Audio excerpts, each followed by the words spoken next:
Everything we learned from the first day of the 2021 NBA playoffs.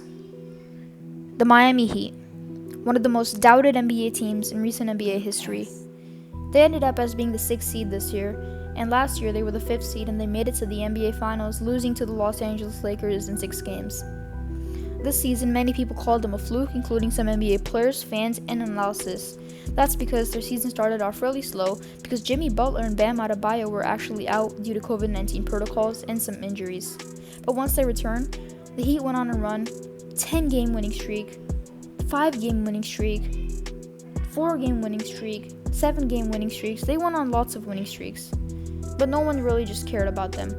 People still called them a fluke. They said that Jimmy Butler and Miami Heat were so good last season because it was the bubble. But it was the bubble for everyone, right? Not just for the Heat. So any team would have performed better.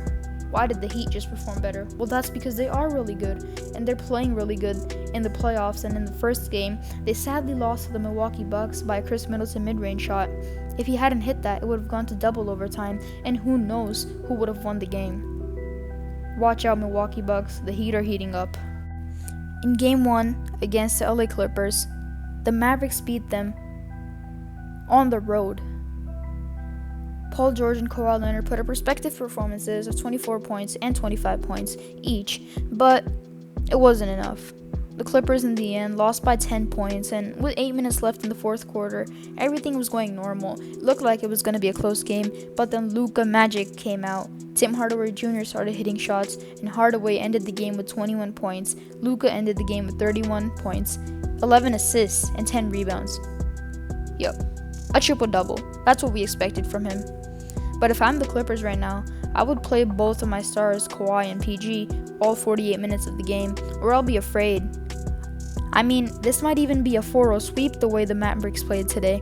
Kristaps Porzingis did pretty decent. He had a poster dunk that made it to the top 10 plays of the days as well. And man, if the Mavericks continue to play like this, if they continue to play team organized basketball, and if Luka Magic most importantly shines in this series, then it might be a huge upset. Nuggets must stop Damian Lillard. Lillard tallied 13 assists to go along with 34 points to help the Trailblazers get the victory over the Denver Nuggets on the road. For the Nuggets, Nikola Jokic also had 34 points, but his playmaking ability was completely shut down by the Blazers' defense, and he was forced to be the primary scorer for the Nuggets. Lillard for most of the game was guarded either by Facundo Campazzo or some other players like Monte Morris, but Aaron Gordon was never on him. Gordon is the best defender on the Denver Nuggets, so it would make sense that he would guard the best player on the Blazers, which is obviously Damian Lillard, but he wasn't on Damian Lillard. He was on Robert Covington for most of the game. That's a huge reason why Damian Lillard helped score 34 points and had 13 assists, and that's why the Blazers got this victory over the Nuggets. Next up, we have 3 great playoff debuts. First, by Devin Booker. Booker had 34 points and was really good at playmaking like Damian Lillard. He helped the Suns get the victory over the 7-seeded LA Lakers, who were actually the favorites for the championship this season because they won the championship last year in the bubble. The Lakers had a fully healthy LeBron James and Anthony Davis, but still managed to lose the game. This game was pretty much on the Suns' side since the beginning, and the Suns were always ahead of the Lakers throughout the whole game. In the fourth quarter at the end, it somehow got close a little bit, but then the Suns finished it off because we all know Chris Paul and Devin Booker are a huge reason of their success this season. TRAE Young also made his playoff debut today, and he did it in style. He recorded 32 points, 10 assists, and 7 rebounds to go along with the game-winning shot that helped the Hawks beat the Knicks in Game 1. The Hawks look like favorites to win the series, but anything can happen in a 7-game series, and after all, the NBA is a make-or-miss league. Either you make the shot or you miss it, just like TRAE Young's game winner. But for in that case, he made it. The last player that played really well in their playoff debut was Ja Morant. Morant recorded 26 points, 4 rebounds, and 4 assists, and helped beat the number 1 seeded Utah Jazz.